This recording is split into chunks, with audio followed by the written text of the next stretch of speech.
Hello, my friends. Welcome to the revisitation of Middle Ironcrown Enterprises Middle Earth role-playing game system. This particular installment is called The Gates of Mordor, a ready-to-run fantasy role-playing adventure module.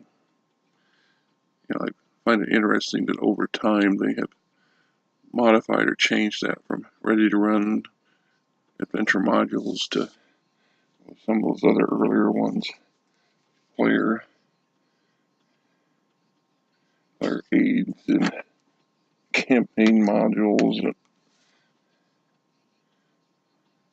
adventure modules. It just kind of varies a little bit. In this particular one, you're located in what would be the northern end of Ithithian on the border edges of Dagorlad and Mordor. The concept in here basically is a group of orcs have established themselves and are terrorizing the region, so to speak.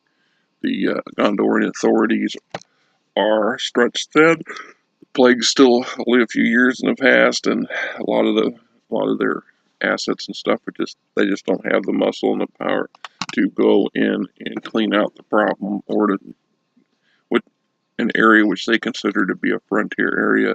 The main watch on Mordor itself, the entrances and the passes to the Morannon have been abandoned or are in the process of being abandoned. In this case, the adventurers are hired by a wealthy merchant to track down a missing shipment of expensive wine. Excuse me. They're created by this vineyard wine house that creates not only wine but liquors as well that are famed as far away as Run and what's left of the Arnorian kingdoms, and so you're talking some fairly valuable stuff in that aspect. You have 3 sets of adventures as usual.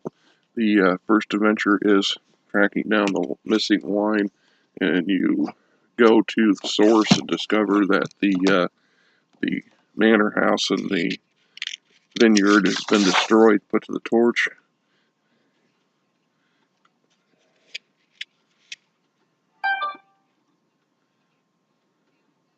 It says here, between Sauron's ancient realm of Mordor and the great empire of Gondor, home the faithful from Nurmur, the lies fair Ithithian, the strip of woodland and garlands stretches like a noble's trencher spread with nature's bounty between the ribbon of the blue Oninen and the jagged spires of the Ephildal.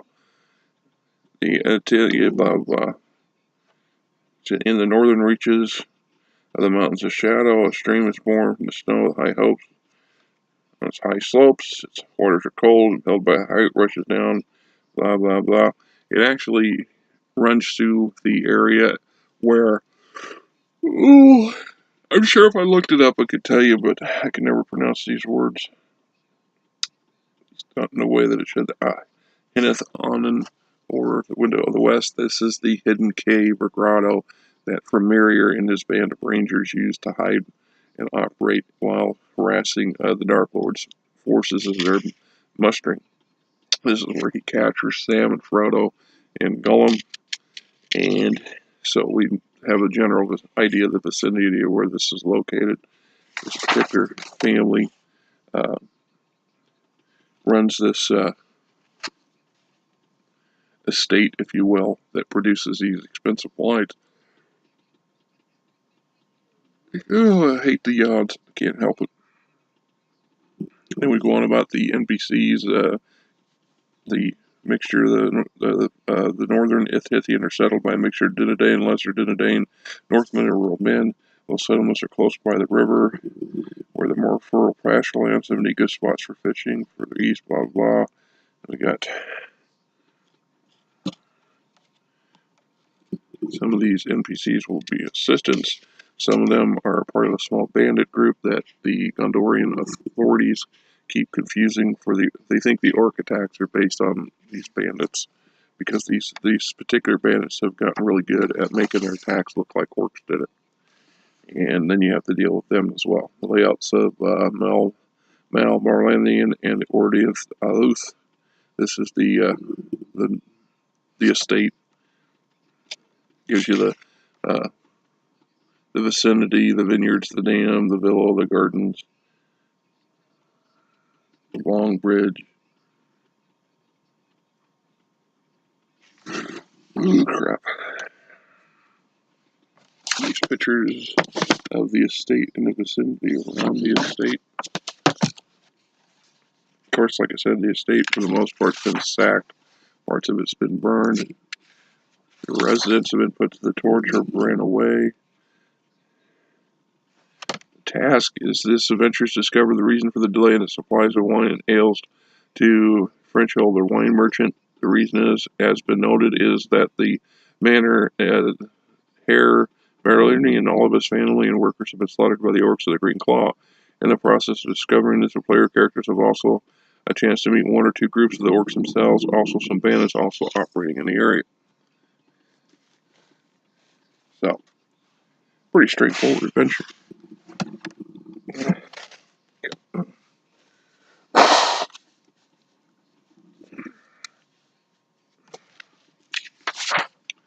Which brings us to number 2, Trouble at Little Horn. It says this adventure can either follow on from the previous adventure or may stand out in its own right. The action takes place in the valley of the river that feeds the grotto north into the old Gondorian outpost. The adventure is designed for characters with little experience, can be adapted to suit weaker or tougher parties as need.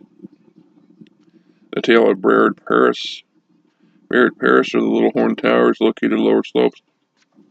Pretty much, this was an outpost watchtower, guard towers that had been established some years, many centuries before, and then the war was built by a wealthy family, and the big chunk of the money of the estate went into it. When the man that created it passed away, his children decided they didn't want anything to do with it, so they kept it very put a caretaker outfit there, basically look after it. Other than that, they did little with it. The orcs of the Green Claw have found their way in, and have converted it to their use. An interesting side note is Thandaran. Thandaran is a Sylvan elf from the only elven settlement in North Etithian, one of the very few places where the elves live in Gondor from. Now, this is a very small settlement of elves, and they were overcome by the orcs.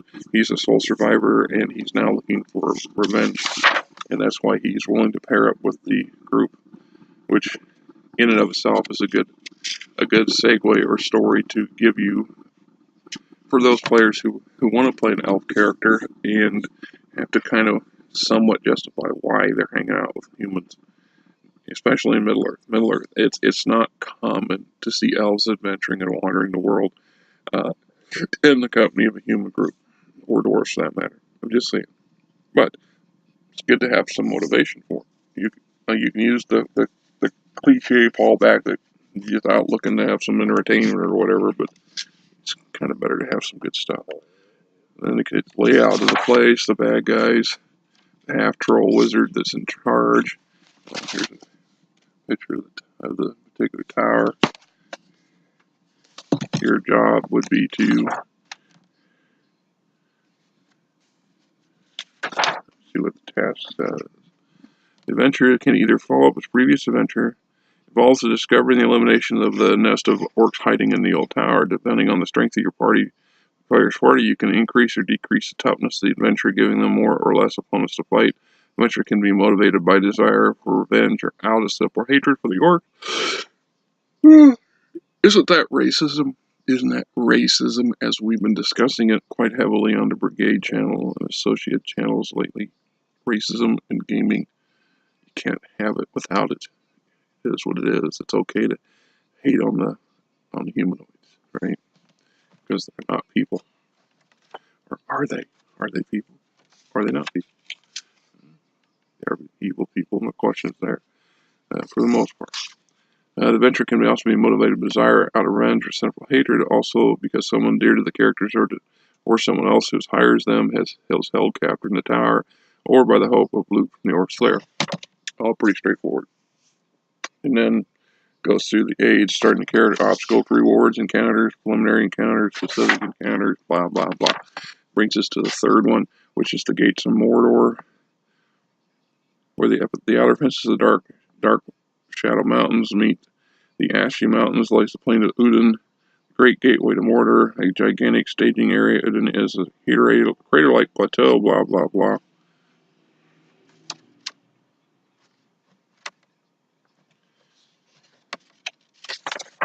And something interesting about this particular pack of orcs is they're led by a half-troll wizard who, one of his abilities is to create these cloaks of changing, if you will. Basically, they allow them to turn into werewolves without being they're not actual werewolves, but they allow them to turn into what looks like a werewolf, which helps them terrorize the region. You also have some sort of spirit or ghost thing here going on. Characters cast at Earthegg depends partly on the reasons for coming here. However, anyone coming here has the chance to frustrate one of the most evil schemes being hatched by Sauron through his myriad agents. Gresser's attack on the Gondorian Watch in Mordor at Sith Ungol and at Minas Ithil. This can be accomplished through various routes: slaying Garthel's mortal form, destroying the Green Sister Stone linked to the Andrdag, or simply bringing back information swiftly enough regarding the imminent attack so that the garrisons are better prepared to repel it.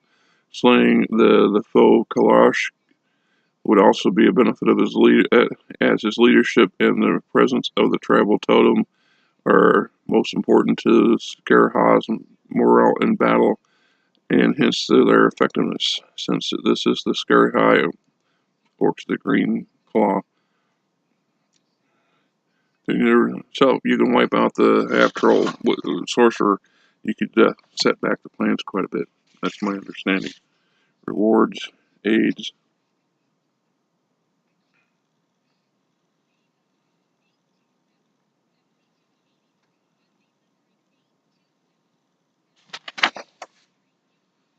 Here's kind of an image of wearing the cloak, gives the illusion to turn into it.